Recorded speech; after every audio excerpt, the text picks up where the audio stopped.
John's ship had crashed. The sudden impact threw him against the controls, leaving him with a headache and a deep gash across his arm. He had no idea where he was. Ow. The stars outside had been replaced by a thick green jungle. Trees as tall as skyscrapers loomed over the wreckage, their branches swaying in the heavy wind. The air smelled damp and unfamiliar.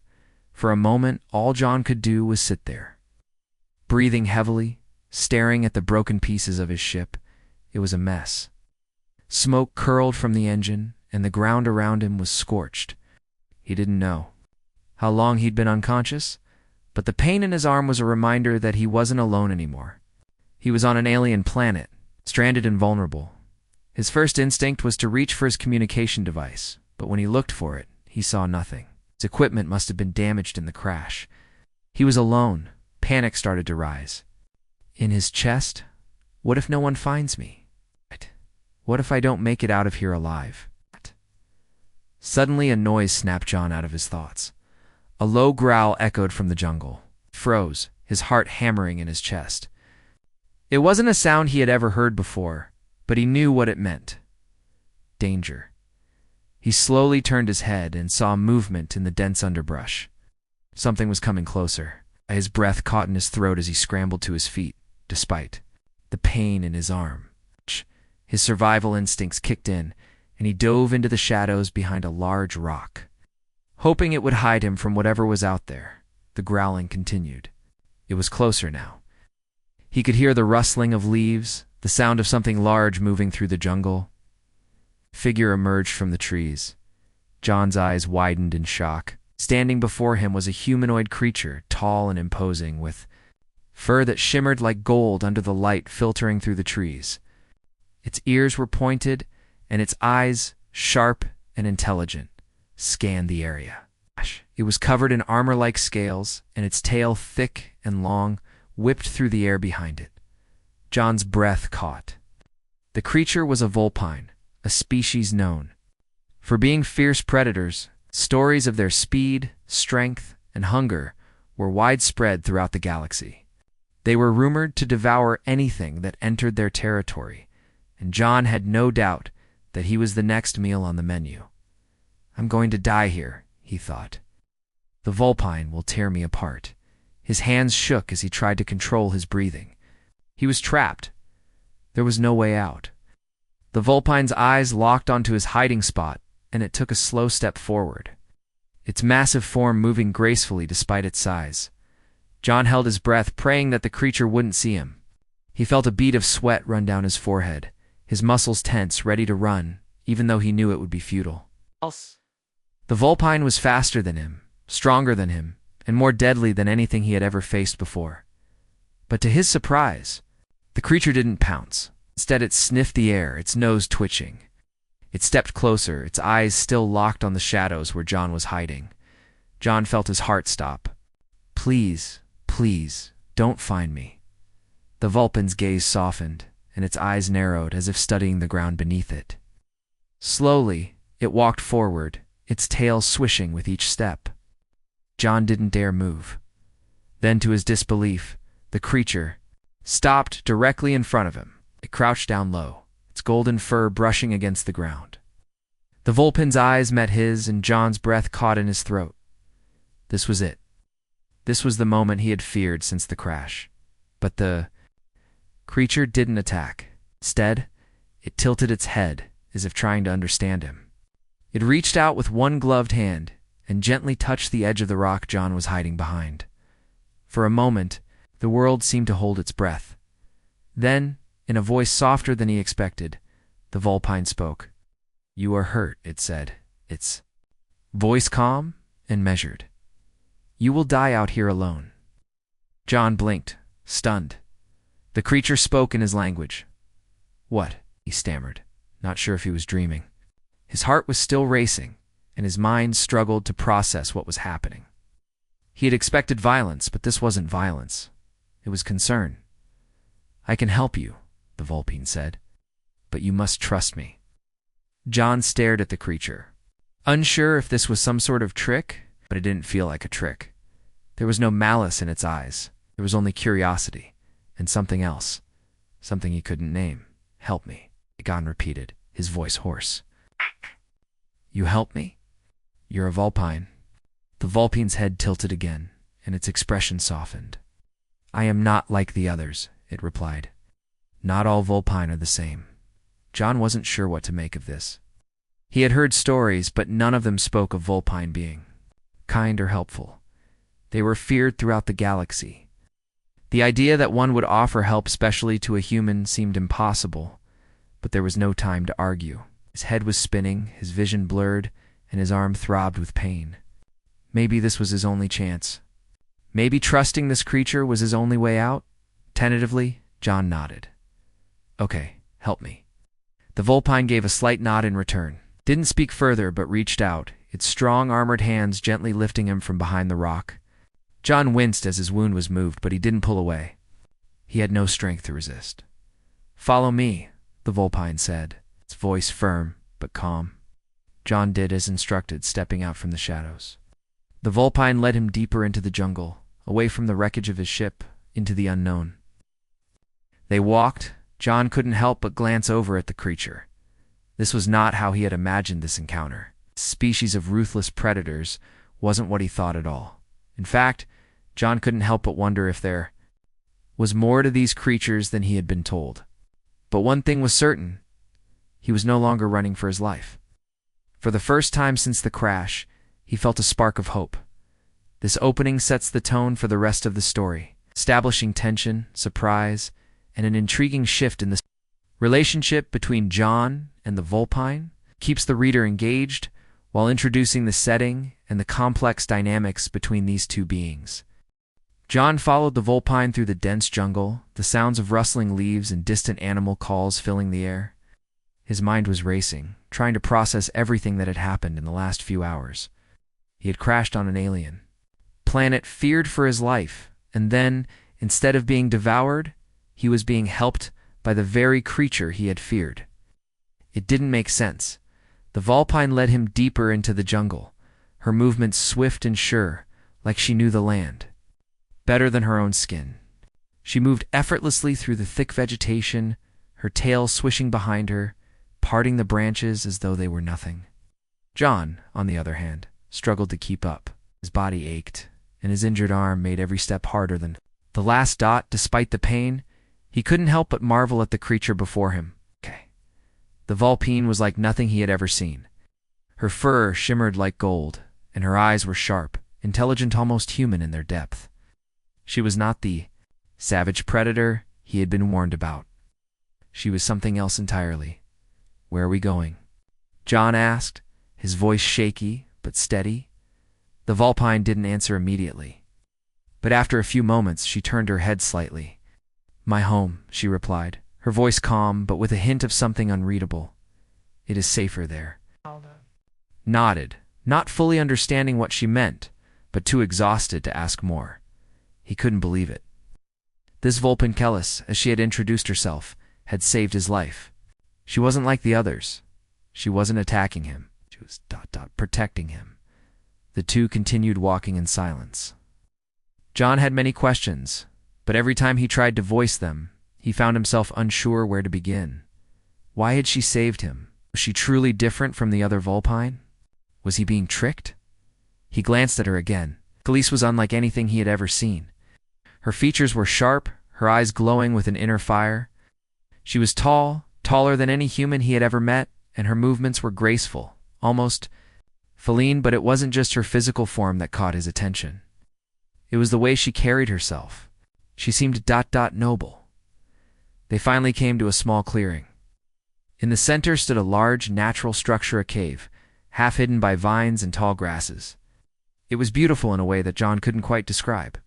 It didn't look like a home, but more like a sanctuary, a place untouched by time. Kellis walked up to the entrance, her tail flicking behind her. "This is where I live," Kellis said, her voice soft. John hesitated at the entrance. The shadows inside were thick, and he felt a sense of unease settle in his chest. The Vulpine were known for being predators. Is this some sort of trap? Was he about to be thrown into a cage or forced to fight for his life? Kellis seemed to sense his hesitation. "You are safe here," she said, her voice reassuring. John nodded, taking a deep breath before stepping inside. As he did, the coolness of the cave enveloped him. The air smelled of earth and stone, a stark contrast to the humid jungle outside. He looked around, taking in the simple furnishings: mats made of woven plants, small fire pits for warmth, and piles of cushions and blankets scattered across the floor. There were no bars or chains. There were no signs of captivity. In fact, it looked strangely welcoming. Kayla's motioned for him to sit on one of the mats near the fire. "Rest," she said. "You are injured. You need to heal." John sank down onto the mat, grateful for the opportunity to rest. His body was tired and his head was spinning. Kellis moved around him, gathering herbs and various plants from around the cave. She had an air of calmness, as though this was just another day for her. But for John, this was anything but ordinary. He watched as Kellis worked, preparing a strange poultice. She approached him and gently began applying it to his wounded arm. John winced as the cold paste touched his skin, but the pain quickly began to fade, replaced by a soothing warmth. "What are you doing?" John asked, his voice quiet. "This will help your body heal faster," Khalees explained, her hands steady and skilled as she worked. "The plants here are strong. They're used by my people to heal." John's mind was still spinning. He had barely recovered from the shock of landing on the planet, and now he was sitting in a cave, being healed by a Vulpine. A Vulpine who had saved him.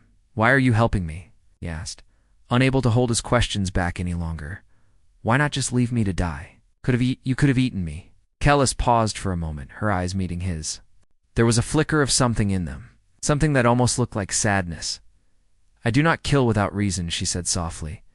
"Not all of my people are the same. Some of us are different. Some of us have chosen to protect others. Not to harm them?" John swallowed. The fear he had felt earlier was still there, buried deep inside him. But there was something else now, something he couldn't quite place. He was starting to believe her. "How can I trust you?" he asked, his voice barely above a whisper. Kellis didn't answer immediately. She continued to apply the poultice, her movements careful and precise. Finally, she spoke. "Trust takes time," she said. "But I will prove to you that I do not wish to harm you. I will prove that I want to help you." John wasn't sure what to make of her words. Could he really trust her? Could he believe that she, a member of the most feared species in the galaxy, was truly different? He wasn't sure, but for now, he had no other choice. He watched as she finished the treatment and stepped back, her eyes scanning his face. There was a quiet intensity to her gaze, as though she was studying him, waiting for his response. "Thank you, John," said quietly, his voice sincere. I don't know what to say." Kellis nodded. "There is no need for thanks. I am simply doing what I believe is right." John's heart felt heavy with confusion and gratitude. He didn't know where this path would lead, but for the first time since the crash, he felt a small spark of hope. Maybe he wasn't as alone as he thought. Maybe, just maybe, he had found an ally in this strange new world. John woke up to the soft sound of the wind rustling through the trees outside the cave. He stretched his sore muscles, feeling the warmth of the fire still crackling nearby. For the first time since the crash, he felt somewhat at ease. His arm, which had been aching badly, felt much better now, thanks to Kellis's care. The poultice she had applied worked wonders, and the pain had almost vanished. He sat up slowly, taking in the cave around him. The firelight flickered against the stone walls, casting long shadows across the room. The simple furnishings and the quiet stillness of the place made it feel almost homey. Despite the strange circumstances, Kellis was sitting near the entrance, her back to him. She was cleaning some kind of weapon, a long, sleek blade with a sharp curve. Her movements were precise and calm, as if she had done this 1,000 times before. The sight of her reminded John that, despite her gentle care, she was still a warrior, strong and capable. He hesitated for a moment before speaking. "Are you going to teach me how to survive here?" Kellis didn't immediately respond. She paused in her task, her sharp ears twitching slightly, as if she had been expecting him to ask. Finally, she looked up and met his eyes. "You are not prepared for this place," she said quietly. "The jungle is dangerous. Even the most skilled hunters can fall victim to it. But, yes, I will teach you what I know, if you wish to learn." John nodded. He wasn't sure why, but he felt a surge of relief at her words. He had expected to be left alone or treated like an enemy. But Kellis was offering him something entirely different: knowledge, help, and maybe even a chance to survive. "I'm willing to learn," John said. "I don't know what I'm doing out here, and I don't want to just sit here and wait to be found, or worse, wait to be eaten." Kellis's lips twitched into the smallest of smiles, though it didn't reach her eyes. "You fear the jungle, but you also fear the unknown. You fear me." John's heart skipped a beat. "I'm not sure what to believe anymore." Kellis stood up slowly, moving to the edge of the firelight. "It is understandable. You were brought here against your will. You had no choice. But like the jungle, I am not what you think. I can help you, ... but you must let go of your fear." John watched her, unsure of how to respond. Fear was all he had left since the crash. It had kept him alive, and it was the one thing that made sense in this chaotic world. But Kellis was right. If he continued to fear her and everything around him, he would never survive. "I'm trying," he said quietly. Kellis nodded as though she understood. She took a deep breath and turned to him, her face serious. "Tomorrow, we will begin. You will learn how to survive in the jungle. I will teach you how to track, how to find food, and how to protect yourself." John felt a mix of excitement and anxiety at her words. He had never been much of a survivalist, and the thought of wandering through this alien world without the safety of his ship was intimidating. But he also knew that if he didn't learn, he would be trapped here, helpless. He stood up, stretching his legs. "Okay, I'm ready." Kellis looked at him for a long moment, her eyes studying him carefully. "We begin at dawn." The next day the sun was barely rising when Kellis led John outside. The air was cool and thick with moisture, and the ground was soft beneath their feet. The jungle was alive with the sounds of birds, insects, and creatures. John couldn't identify. It was both beautiful and terrifying. The thick trees above them seemed to stretch endlessly, casting long shadows across the path. Kellis moved swiftly, her body barely making a sound as she walked. John struggled to keep up, but he focused on her movements, trying to mirror them as best as he could. "We will start with tracking," Kellis said, her voice steady. "The jungle is full of animals. Some are dangerous, but most are not. You must learn to recognize the signs they leave behind." Kellis knelt down and motioned for John to do the same. She pointed to the ground. "This is a footprint," she said.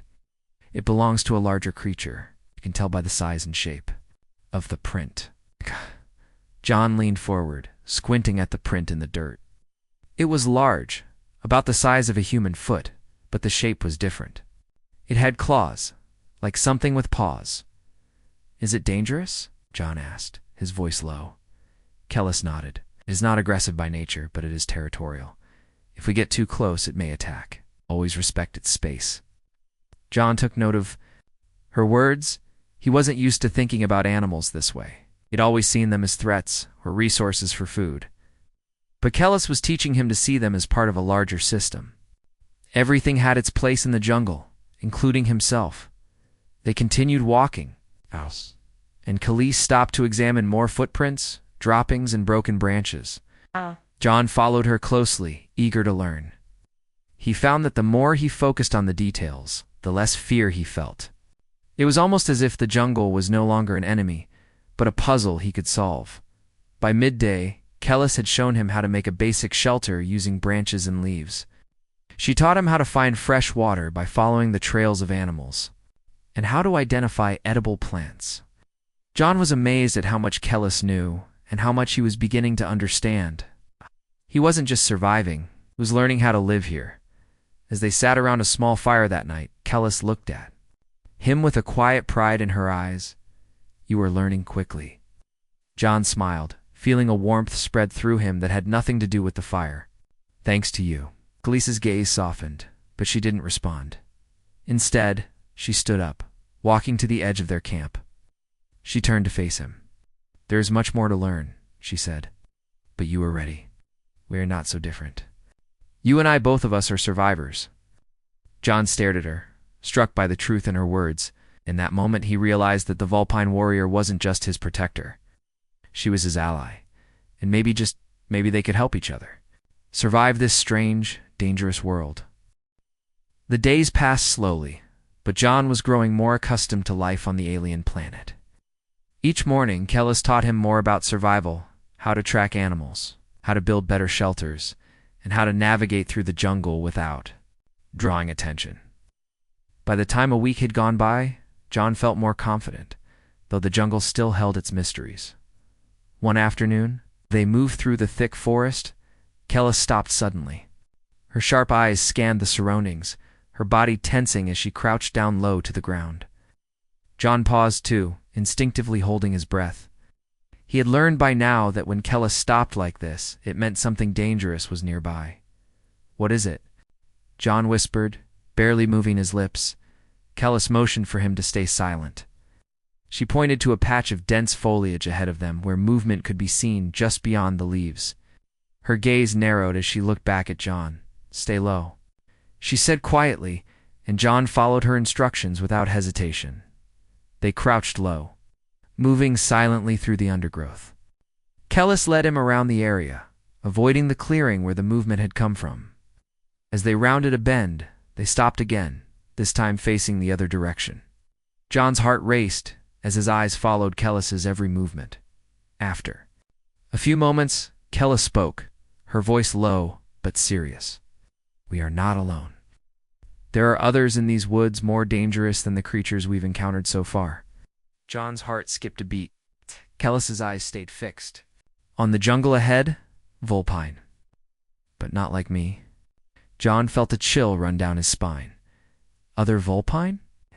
He had assumed that Kellis was the only one left of her kind, that her people were peaceful and different from the bloodthirsty stories he had heard.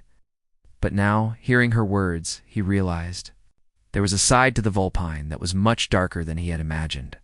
They are different, Khalees continued, her voice quiet and steady. They are not like me, not like those who live in peace. They are hunters, killers. They will not hesitate to attack. Jon swallowed hard, trying to steady his breathing. His mind raced. Hunters, killers. But why? How can we avoid them? He asked, his voice barely a whisper. Khalees glanced at him, her expression unreadable. We cannot. They are too close. They know we are here. Jon's heart pounded in his chest. Too close. They know we're here. He wanted to ask more questions, but Kellis's intense focus on the jungle told him that time was running out. We move now, Kellis said abruptly. Stay close and do not make a sound. Jon nodded, his mind spinning as they slowly started to move again, keeping to the shadows and staying low to the ground.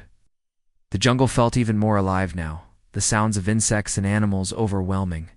As they walked, but Jon couldn't shake the feeling that something was watching them. The silence stretched for what felt like hours, though it was only a few minutes.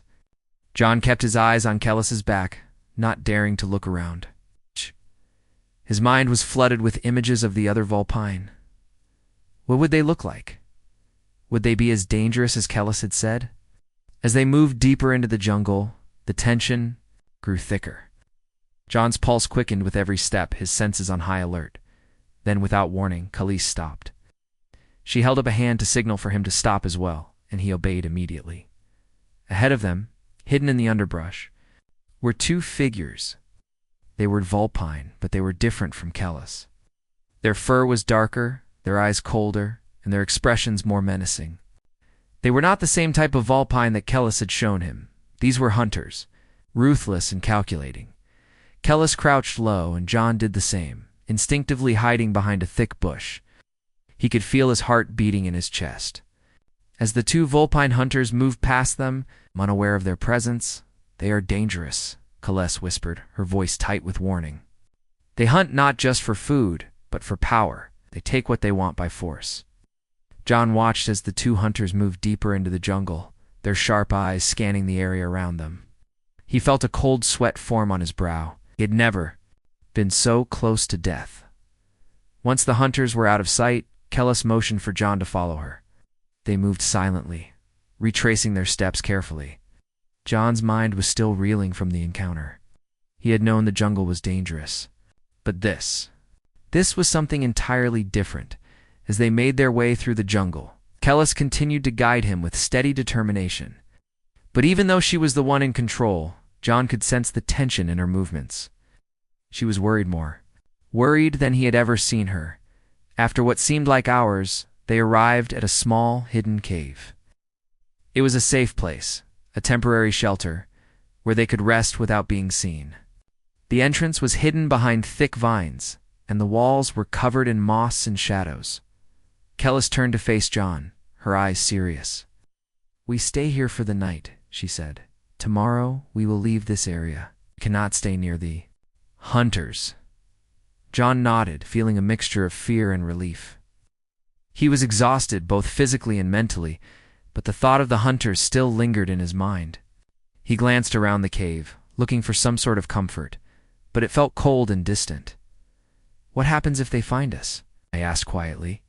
Kellis's gaze softened for a moment, but her voice remained firm.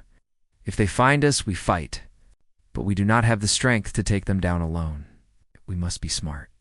John swallowed, trying to make sense of her words. He had learned a lot in the past week about survival, about Kellis, and about the dangers of this jungle. But he hadn't expected this. More Vulpine, hunters, killers. Kellis settled down on the floor of the cave, her back against the wall. She looked tired, but there was still a fire in her eyes, a determination that John admired. "Get some rest," she said. "Tomorrow will be a long day." John hesitated for a moment, still processing everything. But as he sat down beside her, exhaustion finally took over. He closed his eyes, trying to push away the fear and the images of the hunters, and let sleep claim him. But deep in the jungle, the shadows moved. The next morning, John woke up with the sound of distant animal calls echoing in the jungle. He rubbed his eyes and stretched his muscles stiff from the hard floor of the cave. Beside him, Kellis was already awake, her sharp eyes scanning the surroundings. "You should rest longer," John said quietly, trying to ease the tension in the air. "I can keep watch." Kellis didn't look at him. Her focus was on something ahead, beyond the cave's entrance. "No, we need to leave now. The hunters are too close. If we wait, they'll find us." John nodded. He knew there was no time to waste. The hunters, the other Vulpine, were still out there, and every moment they spent in one place made them more vulnerable. Kellis stood up swiftly, her movements fluid, as she adjusted her weapana, sleek blade she had kept close to her side. John followed her, trying to keep up as she led him through the thick underbrush of the jungle. They moved quickly, but Kellis's steps were measured and careful, her eyes constantly scanning the shadows for any sign of danger. John felt his heart race, not from fear, but from the urgency of the situation. He was learning to trust Kellis more each day, but he could feel the tension in her movements. She was on edge, and that worried him. "What's our plan?" John asked, his voice low. "We move north," Kellis replied, without slowing her pace. "There is an old refuge up there. It'll keep us safe for a while." "Do you think the hunters will follow us?" John asked, his eyes darting around, every rustling leaf making him jump. "They will," Kellis said grimly. "They know. We are close. They will hunt us until they get what they want." John frowned, trying to process what Kellis was saying. They were being hunted, and there was nowhere to run. The hunters were relentless. He had heard of groups of Vulpine who hunted in packs, but he hadn't imagined how terrifying it could be to be on the receiving end of that pursuit. "Do we fight?" he asked, his voice uncertain. The idea of facing those hunters, knowing they were much stronger and more dangerous, made him feel small. He wasn't a fighter. He wasn't even sure how to defend himself in a place like this. Kellis stopped walking and turned to face him, her eyes locking with his. "If we must," she said, "but we fight smart. The hunters are strong, but they are not invincible." John looked into her eyes, searching for something to hold on to. He had trusted her with his life, and now it seemed they were both on the brink of something much worse than what he had faced before. "You said they hunt for power," John said slowly. "What does that mean?" Khalees took a deep breath, the tension in her shoulders relaxing slightly. "The rogue Vulpine hunt? To prove their strength?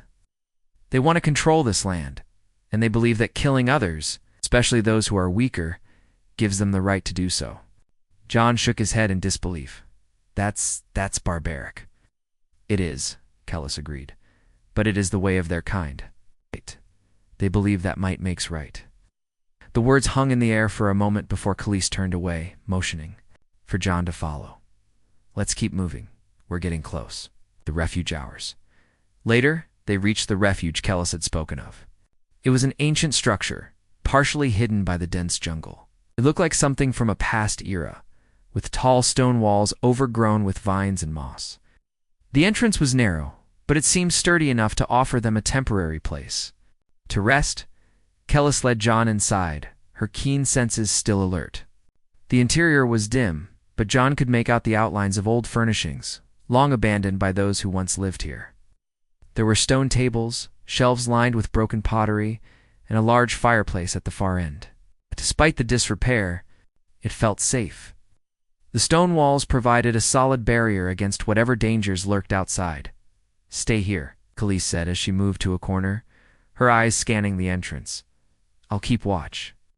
John nodded and sat down, feeling the weight of exhaustion settle into his bones. He was tired, physically, mentally, emotionally. But there was no time for rest. The Vulpine hunters could find them at any moment. He took a deep breath, trying to steady his nerves. The cold air of the refuge seemed to settle around him, giving him a moment of peace. It felt different here. The jungle was dangerous, but this was safe. John closed his eyes for a moment, just as the silence of the refuge was broken by the sound of someone approaching. Kellis's eyes snapped open. She stood up quickly, her body tensing. "Hey, stay quiet," she whispered. Urgently, John held his breath, his heart pounding in his chest. He could hear the sounds of footsteps outside, heavy and purposeful. The hunters had found them. "Get ready," Kellis said softly, her voice barely audible. She grabbed her blade and crouched down, waiting. John felt the same cold fear he had felt the day he first landed on this planet. His thoughts raced. How could we possibly survive this? The footsteps grew louder, and soon John saw shadows moving past the entrance. He held his breath, praying they wouldn't see him. But they were too close. There was nowhere to run. Kayla signaled for him to stay low. She moved silently, a predator in her own right. As the first hunter appeared in the doorway, Kellis lunged, her blade striking with the precision of a master. The hunter's roar echoed through the refuge as the two Vulpines struggled. John's heart pounded in his chest. He couldn't just sit there. His survival instincts kicked in. He grabbed a broken piece of pottery from the ground, holding it in his hand like a weapon. But when the second hunter stepped into the refuge, Kellis's strike sent it flying backward into the stone wall. Kellis didn't stop. She moved like lightning, her blade flashing as she disabled the first hunter, leaving it incapacitated on the floor. John's breath caught as she turned to him, her expression hardening. "Now is not the time to hesitate," she said, her voice cold and firm. "You must fight when necessary." John's hand shook, but he nodded. Kellis's words echoed in his mind. Fight when necessary. He wasn't sure if he could fight, but he knew one thing: he couldn't let Kellis face this danger alone. The battle ended quickly. The rogue Vulpine hunters were no match for Kellis's skill and experience. But as they lay defeated, John realized something important. This wasn't just about survival. It was about trust.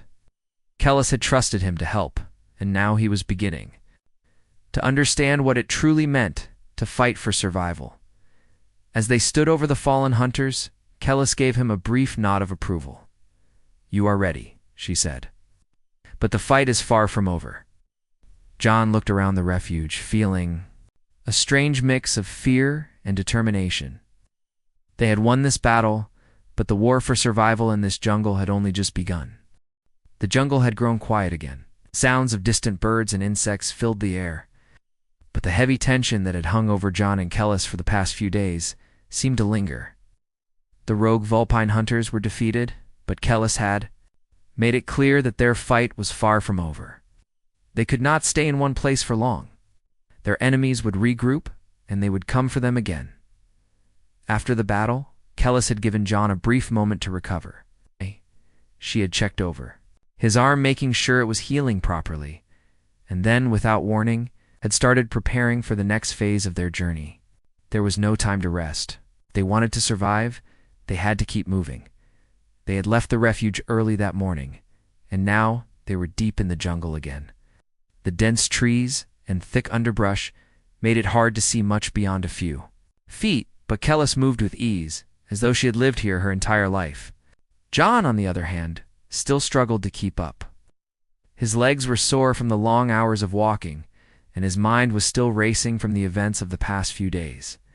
He had never imagined his life would come to this, a fight for survival, alongside a Vulpine warrior in a jungle filled with danger. As they walked, John's thoughts wandered back to the Vulpine hunters. He had seen them up close now, how they moved, how they fought in. He knew that Kellis was right. They were not the same as her. They didn't care about survival or protecting others. They only cared about power, and in the jungle, power meant life or death. But despite the danger, John was starting to see a different side to the Vulpine. Kellis had shown him kindness when he had been at his lowest. She had risked her life to protect him. She wasn't like the hunters. She wasn't like the stories he had heard. She was a protector, and that made all the difference. They reached the edge of a small clearing, and Kellis stopped. She turned to John, her eyes scanning the surroundings once more. You could tell she was calculating her next move. "We can rest here for a while," she said quietly. "But only for a short time. We need to keep moving." John nodded, too tired to argue. They found a small patch of grass near a cluster of trees and sat down, resting for a few moments. Kellis watched the jungle, her gaze sharp, never letting her guard down. "Why do they hunt?" John asked, his voice breaking the silence. "Why do they want us dead?" Kellis's eyes softened as she looked at him. "It is not just us. They hunt to prove their strength.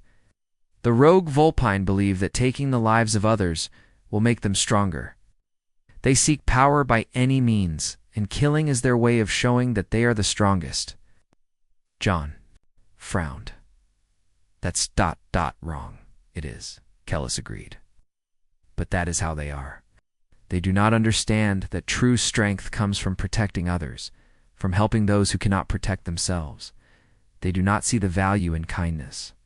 John thought about that for a moment. He had seen Kellis's kindness, her willingness to help him, even when it put her own life at risk. She had shown him what real strength looked like. It wasn't in the way she fought or in her size and power. It was in her heart. "I don't know if I could ever be like you," John said softly. "You're so strong. You've survived all of this, and you're not like them." Kellis didn't respond immediately. She simply looked at him with those sharp, intelligent eyes. Then, after a moment, she spoke. "You are stronger than you think," she said. "You may not see it, but you have already proven yourself. You are still here after everything. You are still standing, and that is what matters. You have survived. That is strength." John couldn't help but smile, feeling a warmth spread through him. He had been so focused on his fears and doubts, but hearing Kellis's words made him realize that he wasn't as helpless as he thought. He had made it this far. And maybe, just maybe, he could continue to survive. Suddenly Kellis stood up, her posture stiff. "We are not alone." John's heart skipped a beat as he stood quickly, his eyes scanning the jungle around them. Kellis was already moving, her blade ready in her hand. The calmness of the moment was gone, replaced by the tension of the hunt. "What is it?" John asked, his voice barely above a whisper. "The hunters," Kellis said grimly. "They have found us." John's stomach dropped. He could feel the adrenaline starting to course through his veins. They had been preparing for this, but now that it was happening, it felt more real than ever. Kellis motioned for him to follow her. "Stay close," Do not make a sound." John nodded and followed her into the trees, his breath coming in quick bursts as they moved through the jungle. He could hear the faint sounds of footsteps ahead and his heart raced. The hunters were close, were getting closer. Kellis led him to a small ridge where they crouched behind a large boulder. She peered over the edge, her sharp eyes scanning. The area below? No. John did the same, but he could barely make out the figures moving through the jungle. They were moving with purpose, their eyes searching for anything that might be out of place. "They're looking for us," Kellis whispered. "They won't stop until they find us." John's throat tightened with fear, but he forced himself. To stay calm, he had to trust Kellis. He had to be strong. "Can we fight them?" John asked, his voice barely audible. Kellis turned to him, her face serious. "We can fight, but we must be smart. They are strong, but we know this jungle. We can use it to our advantage?" John nodded, his hands shaking slightly as he gripped a stick he had picked up. He wasn't sure how much help he would be, but he knew he had to do something. He couldn't just hide while Kellis fought alone. Kellis gave him a brief, approving look before turning back to watch the hunters. "When they come closer, we strike." Quickly and quietly. John's breath caught in his chest as the hunters drew near. They were so close now, he could see the cold gleam in their eyes. This was it. The moment he had feared since he first set foot on this planet. Kellis's grip tightened on her blade. "Get ready," she said. Then with a swift motion she sprang. From behind the boulder, charging toward the hunters with lightning speed, John followed her, his heart pounding in his chest, ready for whatever came next.